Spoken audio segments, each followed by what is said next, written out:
Hello students, कल हम लोग पढ़ रहे थे। कल इससे पहले पिछले क्लास में हम लोग बात किए थे ऑर्गेनिक कंपाउंड्स का बहुत ज़्यादा लार्ज नंबर में होने का रीज़न क्या है। उससे पहले हम लोग ऑर्गेनिक कंपाउंड्स के ऑर्गेनिक कैसे डेवलप हुआ उसकी बात हम लोग कर रहे थे। और फिर हम लोग देखे ऑर्गेनिक कंपाउंड्स कैसे कैसे डिस्कवरी हुआ। ये सारे चीज़ हम लोग पिछले 2 लेक्चर में हम लोग कर लिए थे और आज हम लोग स्टार्ट करेंगे।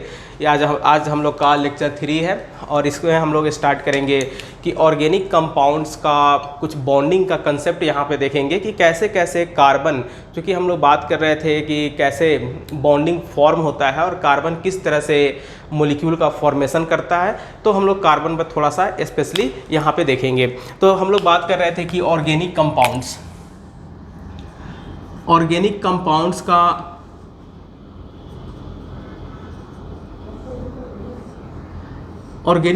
को हम लोग डिफाइन किए थे हाइड्रोकार्बन्स एंड देयर डेरिवेटिव्स। ये चीज़ हम लोग कर रहे थे। तो ऑर्गेनिक कंपाउंड्स को हम लोग डिफाइन कर रहे थे हाइड्रोकार्बन एंड देयर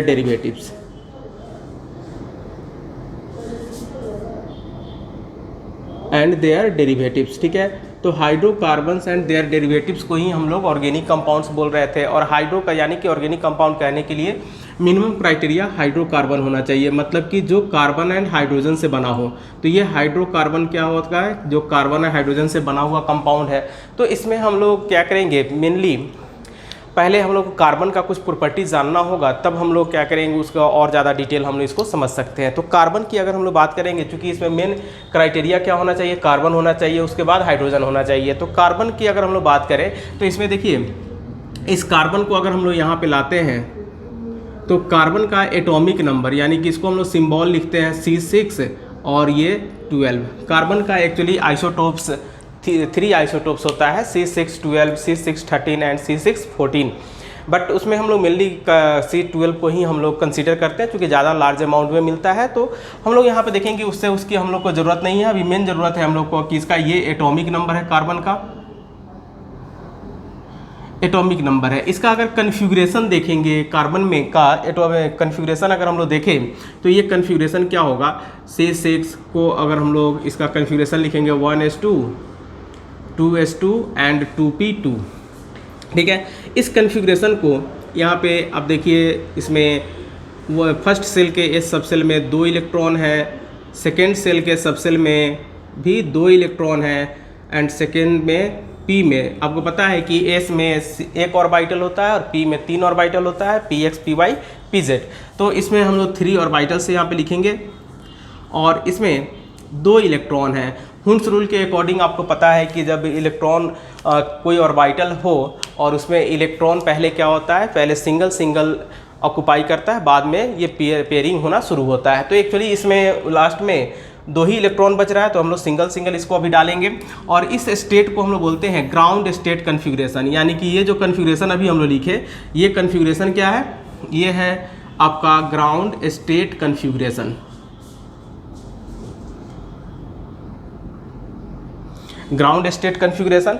और जब भी हम लोग यहाँ पे ग्राउंड स्टेट जब हम लोग इसको लिख लेते हैं, तो ग्राउंड स्टेट कन्फिग्रेशन के बाद इसका एक्साइटेड स्टेट कन्फिग्रेशन लिखते हैं। चूँकि आप पढ़े होंगे केमिकल बॉन्डिंग में, ये फर्स्ट सेल हो गया और ये वाला सेकेंड सेल है। तो वैलेंस सेल में अगर कोई ऑर्बिटल खाली होता है, तब क्या होगा, एटम का इलेक्ट्रॉन अपने लोअर एनर्जी स्टेट से हायर एनर्जी स्टेट में, यानी कि डैट मीन्स कि सेम सेल में ही अपना इलेक्ट्रॉन क्या होता है, लेस एनर्जी वाले सबसेल से हाई एनर्जी वाले सबसेल में चले जाते हैं। उसको हम लोग एक्साइटेड स्टेट कन्फिग्रेशन बोलते हैं। जैसे अगर हम लोग इसमें इसका अगर एक्साइटेड स्टेट कन्फिग्रेशन लिखेंगे कार्बन का, यहाँ पे एक्साइटेड स्टेट कन्फिग्रेशन ये शॉर्ट में लिख रहे हैं। तो इसका कार्बन का अगर हम लोग एक्साइटेड स्टेट, तो इसका मतलब क्या है कि सेकेंड में 2s का जो इलेक्ट्रॉन है ये जंप करके चला जाएगा किस में, 2p में। ठीक है। तो इसका कन्फिग्रेशन जो आएगा वो कन्फिग्रेशन फिर से वही चीज़ 1s2, ये जैसा है वैसा रहेगा, इसमें कोई चेंज नहीं आएगा, क्योंकि ये अंदर का ऑर्बिटल है, यानी कि फर्स्ट सेल का ऑर्बिटल है, वैलेंस सेल का नहीं है। और ये जो एक्साइटेड स्टेट में जो इलेक्ट्रॉन जाता है वो सिर्फ और सिर्फ वैलेंस सेल का इलेक्ट्रॉन ही जाता है। तो इसमें आप देखें यहाँ पे ये इलेक्ट्रॉन आपका हो जाएगा इसमें 2s। अब इसका जो कन्फिग्रेशन आ जाएगा, ये 1 इलेक्ट्रॉन जब इसमें चला जाएगा तो इसका कन्फिग्रेशन 2s1 हो जाएगा, और p में कितना आएगा, p में 3 इलेक्ट्रॉन हो जाएगा। ठीक है, तो अब यहाँ पे देखिए एक्साइटेड स्टेट में आने के बाद अगर हम लोग कहें तो यहाँ पे जो कन्फिग्रेशन होगा वो 2p3 हो जाएगा। इसको हम लोग चाहे तो ऐसा भी लिख सकते हैं, px py pz ऐसे रिप्रेजेंट हम लोग करते हैं। ठीक है, तो आप यहाँ पे देखिए मॉडर्न केमिकल बॉन्डिंग में आप लोग पढ़े होंगे मॉडर्न कंसेप्ट ऑफ कोवैलेंसी। तो मॉडर्न कंसेप्ट ऑफ कोवैलेंसी कहलाता है कि मॉडर्न कंसेप्ट ऑफ कोवैलेंसी ये कहता है कि किसी भी एटम के वैलेंस सेल में जितना नंबर ऑफ अनपेयर्ड इलेक्ट्रॉन होगा वही अनपेयर्ड इलेक्ट्रॉन उसका कोवैलेंसी कहलाएगा। चूँकि कोवैलेंसी में एक्चुअली होता क्या है कि वहाँ पे जितने अनपेयर्ड इलेक्ट्रॉन हैं वही अनपेयर्ड इलेक्ट्रॉन ही किसी दूसरे एटम से ओवरलैप करके अपने इलेक्ट्रॉन को पेयरिंग करते हैं। ठीक है, पेयर्ड इलेक्ट्रॉन फॉर्म करते हैं और जिसके कारण बॉन्डिंग का फॉर्मेशन होता है। तो इसलिए यहाँ पे अगर हम देखेंगे कार्बन में टोटल 4 अनपेयर्ड इलेक्ट्रॉन आ रहा है एक्साइटेड स्टेट में, तो इसलिए अभी इसका जो वैलेंसी होगा वो 4 हो जाएगा, और 4 को हम लोग क्या बोलते हैं, टेट्रा बोलते हैं। तो इसलिए हम लोग कहेंगे कि कार्बन यहाँ पे टेट्रा वैलेंसी शो कर रहा है। ठीक है, तो इस तरह से नंबर ऑफ अनपेयर्ड इलेक्ट्रॉन इसमें कितना आ गया, नंबर ऑफ अनपेयर्ड इलेक्ट्रॉन ये 4 आ गया। डैट मीन्स कि इसी को हम लोग कहेंगे डैट इज कार्बन क्या शो कर रहा है, that is valency of carbon, valency of carbon हो गया 4, और इसी को हम लोग बोलते हैं टेट्रा वैलेंसी। ठीक है, तो यहाँ पे कार्बन टेट्रा वैलेंसी शो करता है, यानी कि कार्बन जब भी बॉन्ड फॉर्म करेगा तो ये क्या होगा, जो इसके 4 और इलेक्ट्रॉन्स है ये सभी इलेक्ट्रॉन किसी दूसरे एटम से कंबाइन करके पेयरिंग करना चाहेंगे और पेयरिंग करके ये बॉन्ड का फॉर्मेशन करेगा, कोवैलेंट बॉन्ड का। ठीक है, तो बट यहाँ पे क्या होता है कि ये 4 बॉन्ड कार्बन तो 4 बॉन्ड फॉर्म करता है, बट कि ये क्या होगा, क्या इसी तरह से करेगा, नहीं। कार्बन पहले क्या होगा, अपने ग्राउंड स्टेट से एक्साइटेड स्टेट में जाता है, और एक्साइटेड स्टेट में जाने के बाद ये अपने सब इसका जो भी ऑर्बिटल्स है वैलेंस सेल का वो पहले हाइब्रिडाइज करता है। ठीक है, तो यहाँ पे मेन कंसेप्ट क्या है, हाइब्रिडाइजेशन का, यानी कि जो भी बॉन्डिंग बनने का जो प्रोसेस है उस प्रोसेस में कार्बन क्या करता है, पहले ग्राउंड स्टेट कन्फिग्रेशन से एक्साइटेड स्टेट कन्फिग्रेशन में जाता है, और एक्साइटेड स्टेट से जाने के बाद वो हाइब्रिडाइज करता है, यानी कि हाइब्रिडाइजेशन कार्बन के एटम में पहले होगा, उसके बाद तब वो किसी दूसरे एटम से ओवरलैप कर पाएगा, और ओवरलैपिंग करेगा तभी उसका बॉन्ड फॉर्मेशन हो सकता है। मतलब ये है कि अगर कार्बन कोई कंपाउंड का फॉर्मेशन करने जा रहा हो तो कंपाउंड का मानी मॉलिक्यूल का फॉर्मेशन करने से पहले उस कार्बन में हाइब्रिडाइजेशन का प्रोसेस होगा। मतलब कि इसको हम लोग ऐसा देख सकते हैं, डैट मीन्स कि इसको हम लोग ऐसे समझ सकते हैं इस तरह से। अभी हम लोग यहाँ पे देखिए कि हाइड्रोकार्बन मतलब कि कार्बन और हाइड्रोजन पहले कंबाइन करना है। तो अब यहाँ पे देखिए अगर हम लोग कार्बन को लिखे, ये जो एटम है ये कार्बन का एटम है, और यहाँ पे हम लोग एटम लिख रहे हैं हाइड्रोजन का। तो ये हाइड्रोजन का एटम, आपको पता है कि हाइड्रोजन को अगर हम लोग कहेंगे तो हाइड्रोजन का इलेक्ट्रॉनिक कन्फिग्रेशन क्या होता है, इसके पास एटॉमिक नंबर 1 होता है, इसका कन्फिग्रेशन मात्र 1s1 होता है, यानी कि इसके सेल में एस सब सेल है, एस सब सेल में सिर्फ और सिर्फ एक ही इलेक्ट्रॉन होंगे। ठीक है, हाइड्रोजन का। तो हम लोग यहाँ पे क्या कहते हैं, ये कार्बन का एटम है, तो कार्बन का एटम पहले क्या होगा, ये पहले है ग्राउंड स्टेट में, ग्राउंड स्टेट, और ग्राउंड स्टेट से ये पहले जाता है किस में, एक्साइटेड स्टेट में, ग्राउंड स्टेट से एक्साइटेड स्टेट, एक्साइटेड स्टेट से तब ये हाइब्रिडाइज करता है। ठीक है, तब इसमें होता है हाइब्रिडाइजेशन का प्रोसेस, और जब ये हाइब्रिडाइज कर जाता है तब ये हाइब्रिडाइज कार्बन हाइब्रिडाइज करने के बाद तब ये ओवरलैप करता है, तब हाइड्रोजन का एटम और कार्बन का एटम ये दोनों यहाँ पे एक दूसरे के साथ ओवरलैपिंग करेंगे, यानी कि एक्साइटेड स्टेट के बाद हाइब्रिडाइजेशन होगा, और हाइब्रिडाइजेशन होने के बाद यहाँ पे ओवरलैपिंग होगा।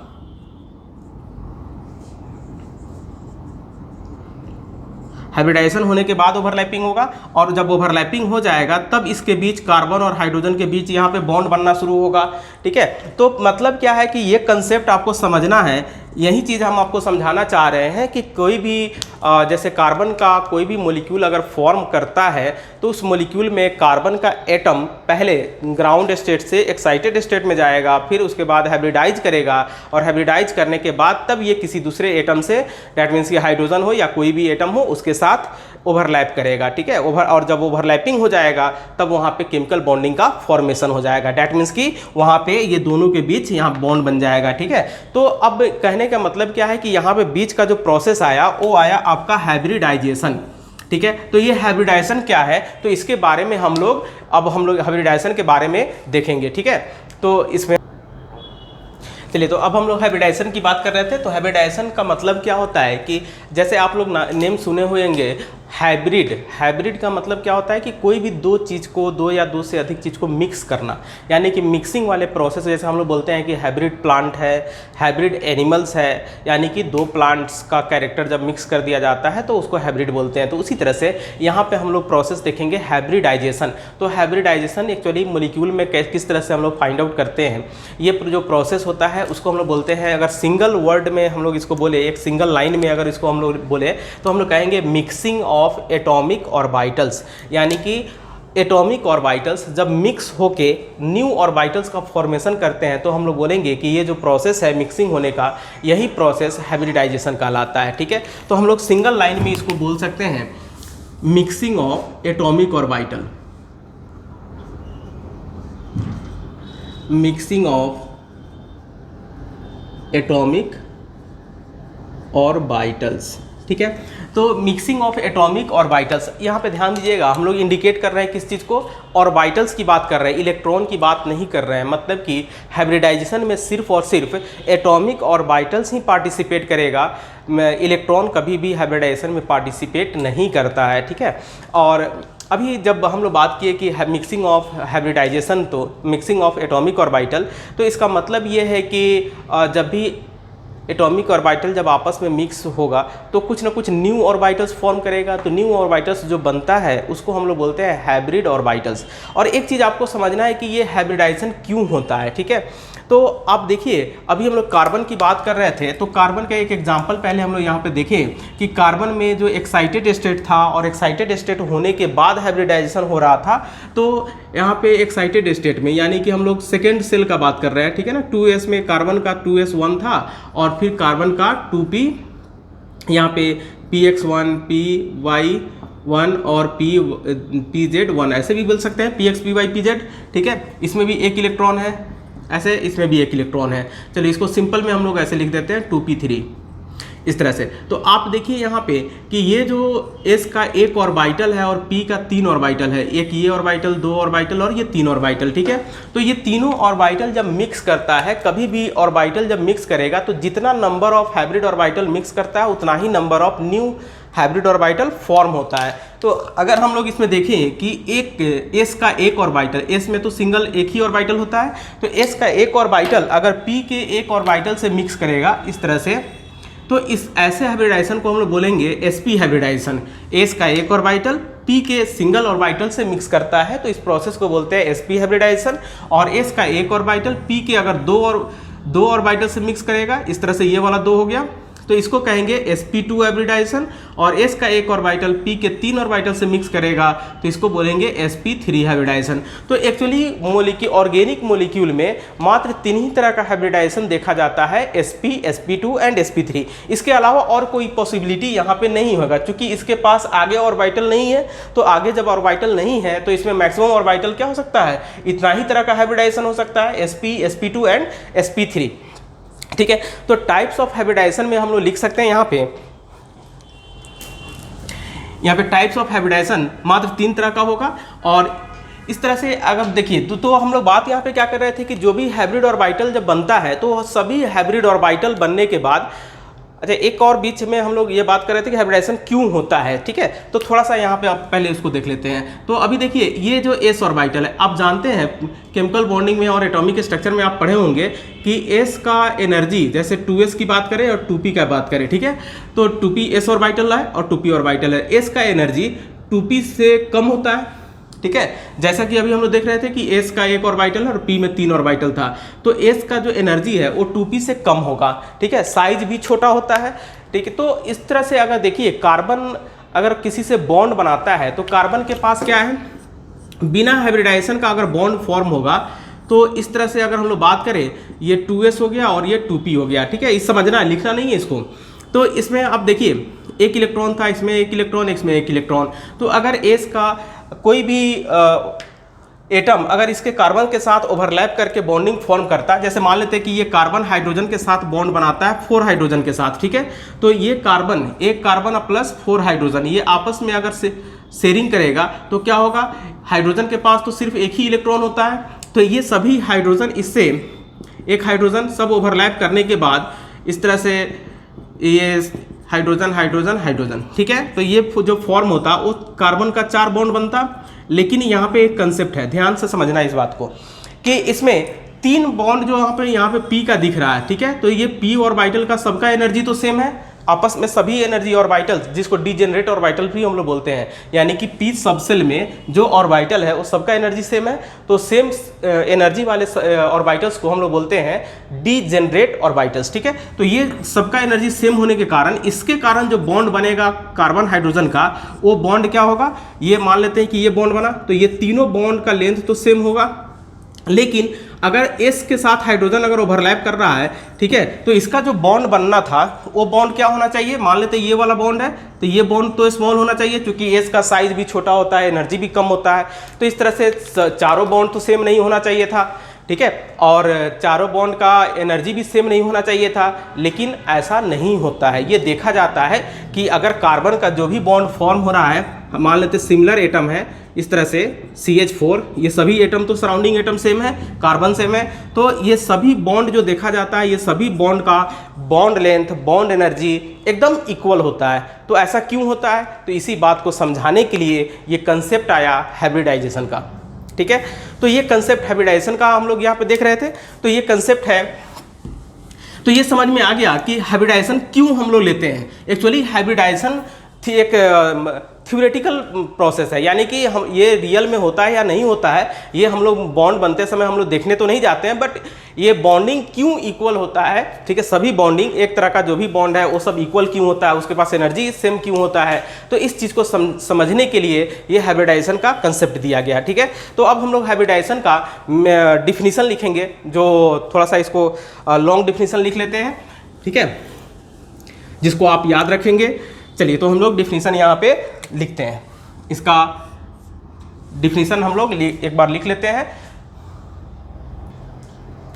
चलिए तो न्यू डिफिनीशन हम लोग जो इसको जो कंप्लीट डिफिनीशन इसका हाइब्रिडाइजेशन का है वो है the process of mixing of atomic orbitals, ठीक है, to form a set of new equivalent orbitals is called hybridization. यानी कि यहाँ पे क्या होगा, ये प्रोसेस है, यानी कि मिक्सिंग एटॉमिक ऑर्बिटल के मिक्सिंग होने का जो प्रोसेस है, जो ऑलरेडी ऊपर में भी लिख चुके हैं, the mixing of atomic orbitals, इसको हम लोग बोलते हैं प्रोसेस को बोलेंगे हाइब्रिडाइजेशन। और जो ऑर्बिटल न्यू ऑर्बिटल फॉर्म होगा, एक सेट ऑफ न्यू ऑर्बिटल जो फॉर्म हो रहा है, उस ऑर्बिटल्स को हम लोग बोलेंगे हाइब्रिडाइजेशन। और हमेशा याद रखना है कि ये जो न्यू इक्विवेलेंट हम लोग टर्म यहाँ पे यूज कर रहे हैं, इक्विवेलेंट का मतलब क्या होगा कि सभी ऑर्बिटल्स का जो भी हाइब्रिड ऑर्बिटल्स फॉर्म होंगे, वो सभी हाइब्रिड ऑर्बिटल्स का शेप, साइज, एनर्जी ये सब सेम होगा, ठीक है। तो इसलिए हम लोग यहाँ पे लिखे hybrid orbitals have identical energy and similar shape.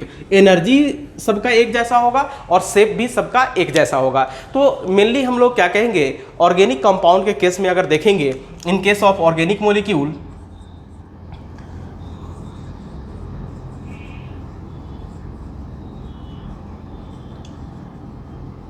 Organic molecule there are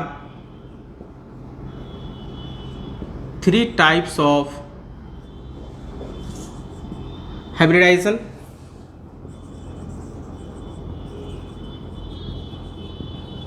hybridisation occurs, ठीक है, कौन कौन सा, एक होगा sp3 hybridisation, sp3, sp2 and sp hybridisation, ठीक है।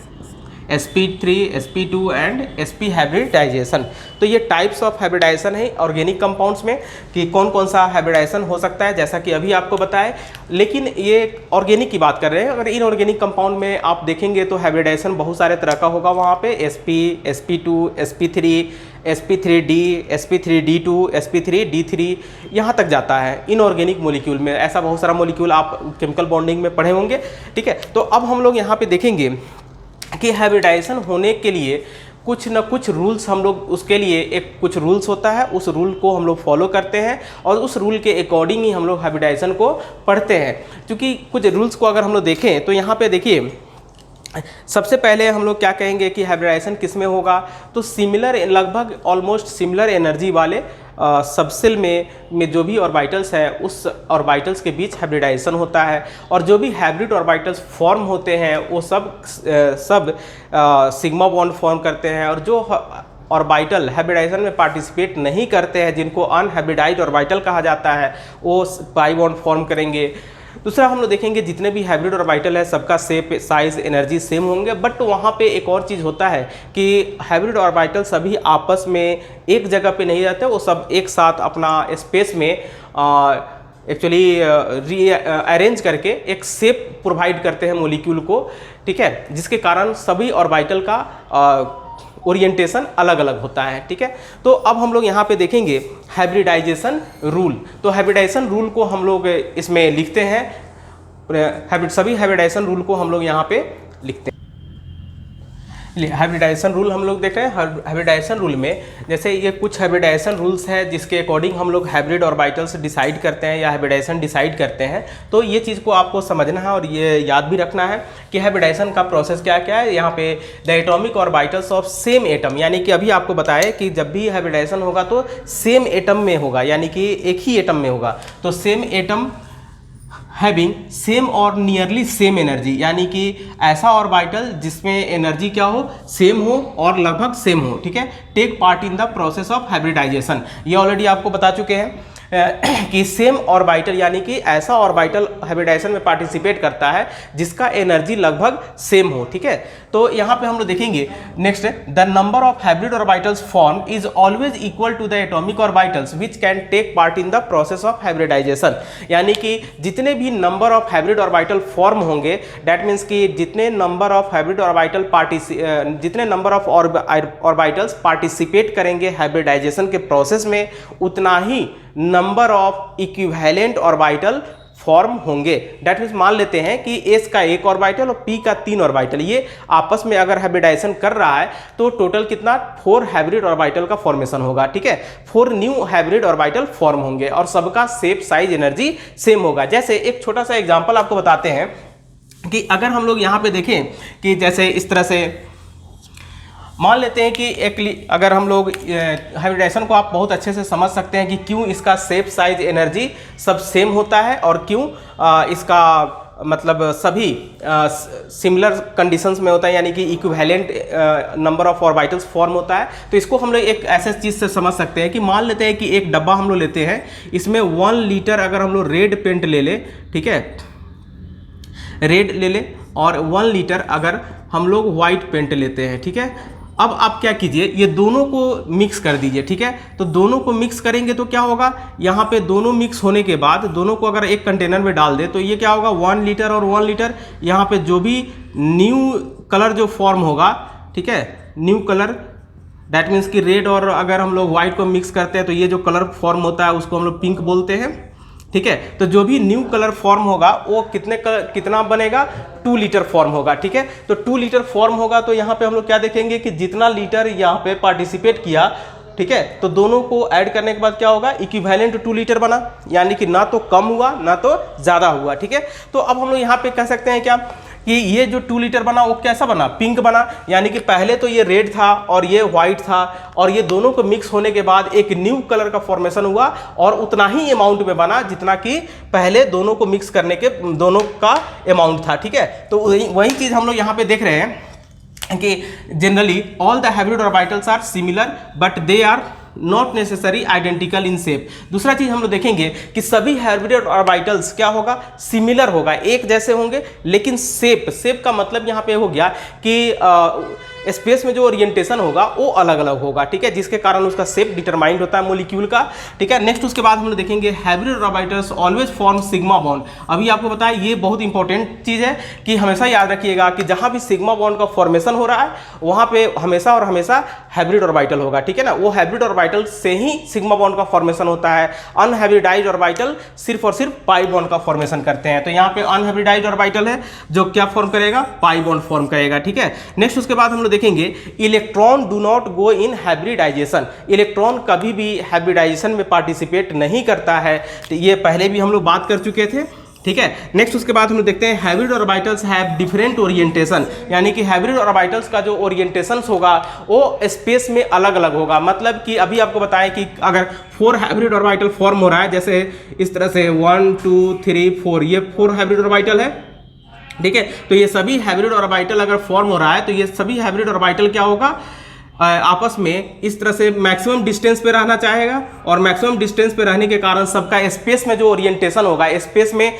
अलग अलग। जैसे अगर हम लोग कहें कि इस तरह से आप देख सकते हैं कि ये जो हाइब्रिड ऑर्बिटल है, सभी हाइब्रिड ऑर्बिटल जब आपस में एक दूसरे के साथ जुड़ते हैं तो ये सब क्या होगा, अलग अलग एक दूसरे से मैक्सिमम डिस्टेंस पे रहना चाहते हैं, जिसके कारण क्या होगा कि ये अलग अलग शेप प्रोवाइड कराता है, ठीक है। उस शेप को हम लोग देख सकते हैं, अगर 2 हाइब्रिड ऑर्बिटल आपस में मिक्स होता है तो 2 हाइब्रिड ऑर्बिटल मिक्स होने के कारण यहाँ पे 2 हाइब्रिड ऑर्बिटल इसके साथ, इसका हम लोग एग्जाम्पल में के तौर पे यहाँ पे लिख सकते हैं, आप बना सकते हैं इसको, जैसे इस तरह से ये है आपका 2 हाइब्रिड ऑर्बिटल। हाइब्रिड ऑर्बिटल में हमेशा क्या होता है, एक चीज देखिएगा कि मान लेते हैं कोई भी 2 ऑर्बिटल अगर मिक्स कर रहे हैं एस और पी का, ठीक है, ये आप पढ़े भी होंगे। तो इस तरह से ये दोनों जब मिक्स होगा तो क्या होगा, एक ऑर्बिटल फॉर्म होगा इस तरह से बड़ा सा, यहाँ पे लिखिए, एक ऐसे बड़ा सा ऑर्बिटल फॉर्म होगा जिसमें एक लोब बहुत बड़ा होगा और दूसरा लोब छोटा होता है, ठीक है। तो इस तरह से अगर हम लोग 4 हाइब्रिड ऑर्बिटल की बात करें, या फिर इस तरह से 2 हाइब्रिड ऑर्बिटल अगर मिक्स एक साथ अगर रहता है तो दोनों हाइब्रिड ऑर्बिटल एक दूसरे से मैक्सिमम डिस्टेंस पे रहेंगे, जिसके कारण इसका जो बॉन्ड एंगल आएगा वो 180 डिग्री आएगा। तो हम लोग क्या देख रहे हैं कि हाइब्रिड ऑर्बिटल का ओरिएंटेशन अलग अलग आ रहा है, ठीक है, इस तरह से। नेक्स्ट दूसरा, अगर 3 हाइब्रिड ऑर्बिटल आपस में मिक्स करेंगे, आपस में एक साथ अगर रहते हैं, 3 हाइब्रिड ऑर्बिटल अगर बनता है तो ये तीनों हाइब्रिड ऑर्बिटल एक दूसरे से इस तरह से 120 डिग्री पे रहेंगे, ठीक है। यहाँ पे इसके बीच 120 आएगा, इसके बीच 120 आएगा, इसके बीच भी 120 डिग्री का एंगल आएगा। तो ये ओरिएंटेशन सबका अलग अलग हो रहा है। उसी तरह से हम लोग 4 अगर हाइब्रिड ऑर्बिटल है तो ये 4 हाइब्रिड ऑर्बिटल क्या होगा, तो 4 हाइब्रिड ऑर्बिटल एक दूसरे से ऐसे ये सब, तो इस तरह से इसका अगर हम लोग देखेंगे तो 4 हाइब्रिड ऑर्बिटल का जो बॉन्ड एंगल होगा ये होगा 109 डिग्री 28 मिनट, ठीक है। तो इसका मतलब क्या होगा, ये जो इसका जो शेप आया वो कैसा आया, लीनियर शेप आया, ठीक है। इसका एग्जांपल हम लोग यहाँ पे देख रहे हैं, ये सब ये आप लिख सकते हैं इसमें। और ये क्या, इसके शेप को क्या बोलेंगे, ट्राइगोनल प्लेनर, ट्राइगोनल प्लेनर। ये एक प्लेन में रहेगा तीनों हाइब्रिड ऑर्बिटल, अभी किसी से ओवरलैप नहीं किया है, सिर्फ हम लोग हाइब्रिड ऑर्बिटल की बात कर रहे हैं। तो और ये क्या होगा, टेट्राहेड्रल, टेट्राहेड्रल, ठीक है। तो ये हम लोग का कुछ हाइब्रिडाइजेशन का रूल्स है, और इसके बाद फिर हम लोग आगे देखते हैं।